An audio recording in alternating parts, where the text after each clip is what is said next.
नमस्कार, मैं हूं पवन त्यागी। मोदी सरकार ने चीन और पाकिस्तान को एक साथ करारा झटका दिया है और यह झटका है इसलिए क्योंकि जो G20 समिट है वो इस बार भारत में होने जा रहा है, क्योंकि दिसंबर में G20 की अध्यक्षता भारत को मिलने वाली है। भारत मेजबानी करेगा और उसको तय करना है कि भारत के किस शहर में, किस राज्य में वो उस G20 के समिट को करे, क्योंकि उसमें 20 देशों के प्रतिनिधि शामिल होंगे, जिसमें चीन, पाकिस्तान, तुर्की समेत 20 देश इसमें शामिल हैं। लेकिन अब उसमें चीन को मिर्ची लगी है और पाकिस्तान ने भी ऑब्जेक्शन जताया है, क्योंकि मोदी जी ने यह तय किया है कि ये जो G20 समिट होगा ये या तो J&K में होगा या तो लद्दाख में होगा। और इसी को लेकर के चीन ने आपत्ति दर्ज की है। चीन ने कहा है कि पाकिस्तान का आपसे विवाद चल रहा है और इस विवाद को लेकर के यूएन में आपका मुद्दा है। जब तक ये मामला नहीं सुलझता तब तक आप यहां ये कैसे कर सकते हैं। आपको बता दें, धारा 370 हटाना और लद्दाख को यूनियन टेरिटरी बनाना, ये बड़ा एक गेम प्लान था मोदी सरकार का, जिसके बाद कुछ लोगों को दिक्कत हो रही है। और उसमें कुछ लोग तो भारत में बैठे हैं, फारूक अब्दुल्ला टाइप के लोग हैं, जिन्होंने कहा कि हमारी सरकार आ गई तो हम धारा 370 वापस से लागू करेंगे। लेकिन पाकिस्तान और चीन को सबसे ज्यादा दिक्कत हुई। भारत ने साफ साफ हर प्लेटफॉर्म पर यह कहा है कि जो पाकिस्तान का मुद्दा है, जो पीओके का मुद्दा है, वो भारत का अंदरूनी मामला है। जिस तरह से पाकिस्तान ने उस पर कब्जा किया, उसके बाद भारत अपने आप उसको निपट लेगी। यानी कि भारत सरकार ने संसद के अंदर जिस तरह से अमित शाह का बयान आया था और उन्होंने कहा था कि पीओके भारत का अभिन्न अंग है और हम इसको हर हाल में लेकर रहेंगे। इस बयान को लेकर भी चीन और पाकिस्तान में कड़ी आपत्ति दर्ज कराई गई थी, लेकिन मोदी जी हैं कि वो किसी की आपत्तियों का ध्यान नहीं रखते।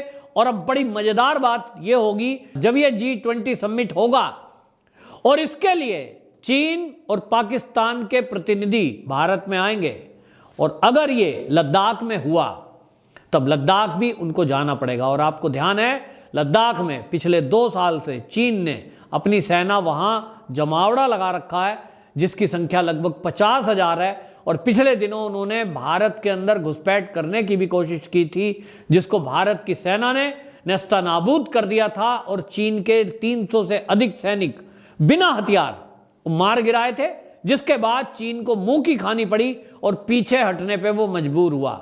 लेकिन पेंगोंग झील के आसपास अभी भी दूसरी तरफ चीन ने अपने एरिया में स्थायी टेंट लगा रखे हैं और वहां पर टैंक, तोप और फाइटर प्लेन तक भी स्टैंड बाई मोड में रखे हुए हैं। यानी उसकी मंशा है कि भारत अगर पीछे हटा तो तुम कभी भी वहां अपना कब्जा कर लो, ऐसी नीयत उसकी है। लेकिन भारत के हर प्लेटफॉर्म पर, भारत जहां भी जाता है, विदेशी प्लेटफॉर्म पर कोई भी समिट हो, मोदी सरकार मजबूती से अपनी बात रखती है और जिसके कारण चीन की एक भी चाल चलती नहीं है।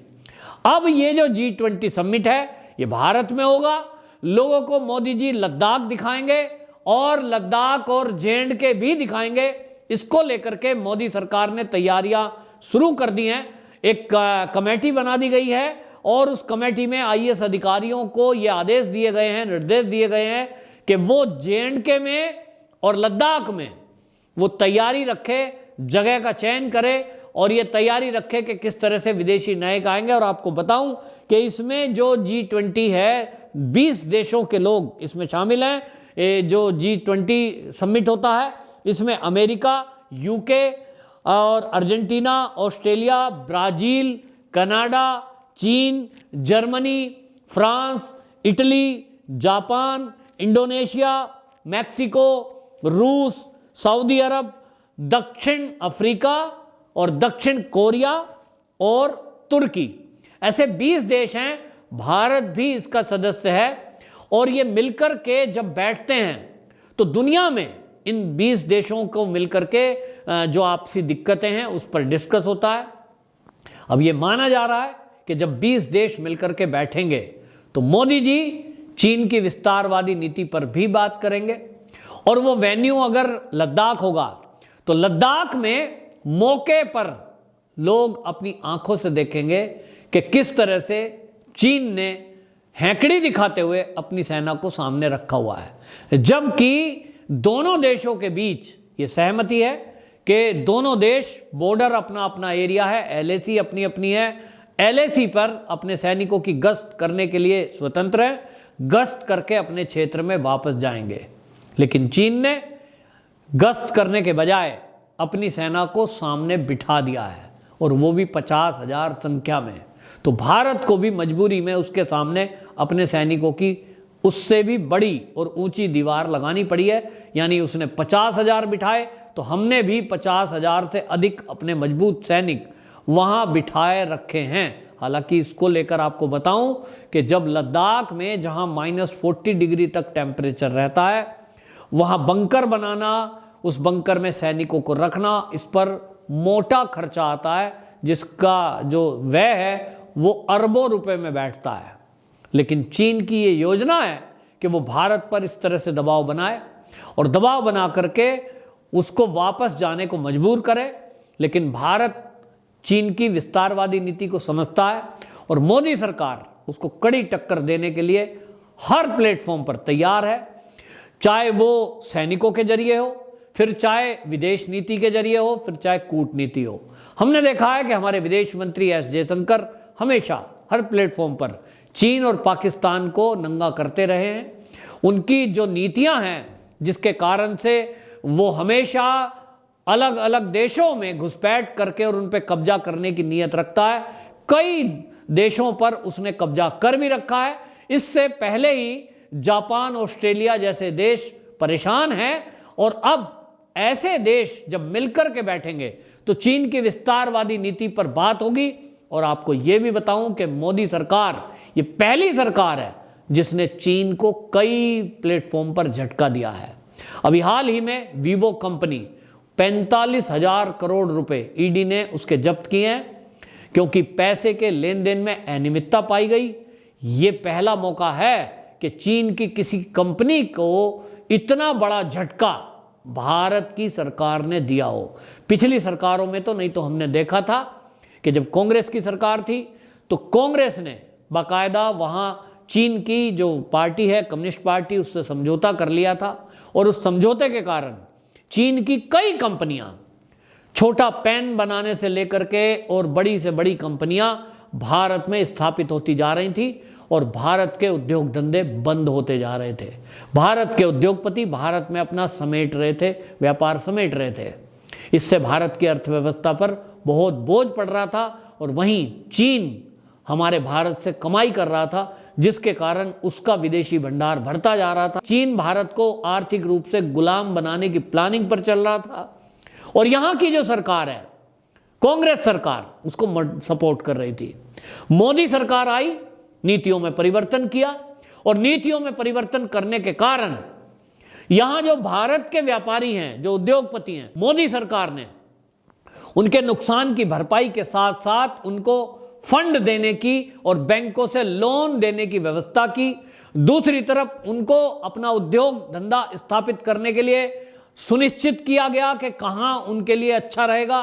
उत्तर प्रदेश की योगी सरकार उनके लिए पलक पावड़े बिछाकर तैयार रही, जिसके कारण कई बड़ी कंपनियां चीन छोड़ करके नोएडा में शिफ्ट हुई, भारत में शिफ्ट हुई, और इसी से चीन बौखला गया। और अब चीन की कंपनियों पर लगाम लगाई जा रही है।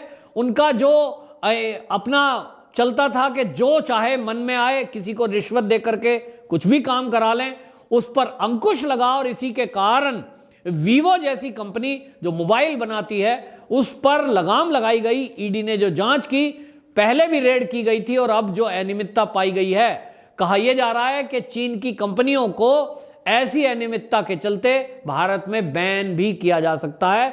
ये इंटरनेशनल रूल भी है। तो मोदी सरकार की ये तैयारी है कि जो चीन की बड़ी बड़ी कंपनियां हैं भारत में व्यापार करें, लेकिन यहां के रूल रेगुलेशन उनको फॉलो करने होंगे। अब वो सरकार नहीं है जो चीन की कंपनियों के लिए रेड कॉर्पोरेट बिछाती थी और अपने हिस्से का कुछ रिश्वत या कुछ खा लेती थी। तो ये चीन इसी से परेशान है। लेकिन इसी बीच कश्मीर से एक खबर आई फारूक अब्दुल्ला को लेकर। फारूक अब्दुल्ला ने एक ऐसा बयान दिया है जिसको लेकर देश में एक बार फिर से आक्रोश पनपा है। और वहीं फारूक अब्दुल्ला का यह भी खुलासा हुआ है कि उनकी मानसिकता किस तरह की। असल में वाकया यह हुआ कि फारूक अब्दुल्ला कश्मीर के अंदर एक दुकान पर थे और वहीं एक पत्रकार का उनसे सामना हो गया।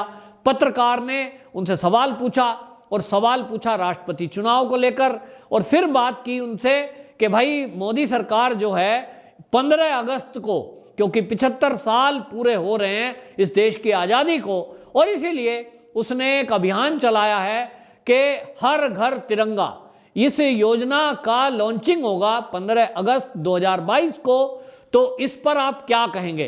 तो फारूक अब्दुल्ला भड़क गए और तिरंगे का नाम लेते ही उन्होंने पत्रकार को यह कहा, तिरंगा रखो अपने घर में।